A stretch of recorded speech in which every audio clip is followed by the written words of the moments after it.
willkommen zu einem neuen kleinen Video. Heute beschäftigen wir uns mit unserer Temperaturanzeige, die leider im E30 häufig spinnt und als Fehlerquelle kommt neben allen möglichen anderen Ursachen natürlich auch der Temperaturfühler in Betracht.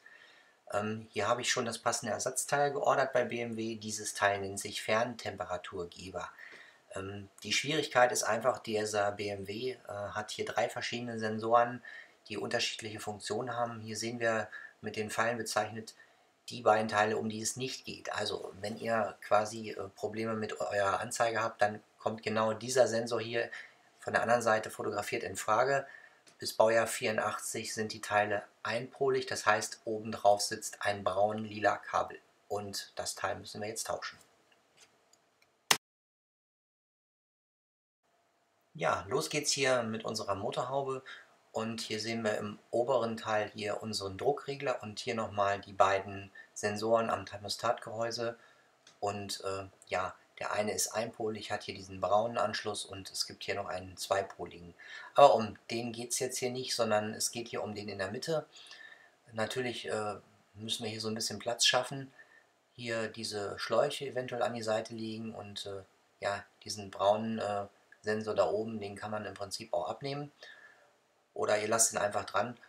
Auf jeden Fall müsst ihr hier an euren einpoligen Stecker, ihr nehmt das Kabel ab und ja, das Teil ist eine 19er Schlüsselweite und wir nehmen hier einen 19er Maulschlüssel, ja, drehen das Teil natürlich nach links. Das ist hier keine große Aktion.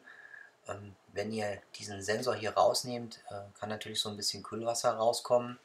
Das ist aber nicht weiter dramatisch.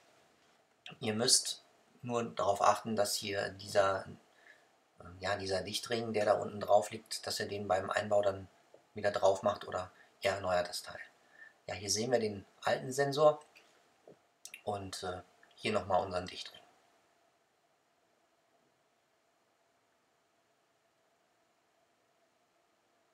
Da sind nochmal die beiden Teile, einmal der neue und einmal der alte. Man sieht, das Teil ist das richtige. Ja, wieder rein das Teil. Mit der Hand andrehen und am Ende natürlich wieder mit unserem Maulschlüssel festziehen.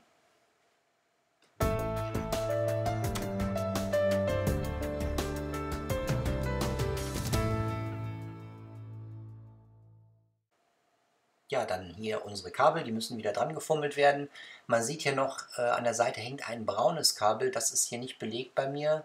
Das ist so ein bisschen verwirrend, aber ja, auf diesen poligen Stecker, auf diesen einpoligen Stecker kommt hier unser lila-braunes Kabel und man sieht, wir sind hier schon fertig. Ja, und am Ende machen wir natürlich ja unseren Motor an und testen unsere Instrumente. Ja, und natürlich müsst ihr hier eine Probefahrt machen, um euer Anzeigeinstrument am Ende zu testen. Und dann könnt ihr hoffen, dass eure Anzeige wieder funktioniert. Eine Bitte noch an euch, das Thema Temperaturanzeige und überhaupt die ganzen Anzeigen im Auto ist dermaßen komplex und ziemlich verwirrend. Postet mir doch in den Kommentaren, was ihr für Erfahrungen gemacht habt und welche Fehlerquellen ihr gefunden habt, weil so einfach ist das Ganze nicht und ich würde mich freuen über ein paar Anregungen von euch und ich hoffe, wir sehen uns bald wieder zu einem weiteren Video. Bis dann, euer Phil.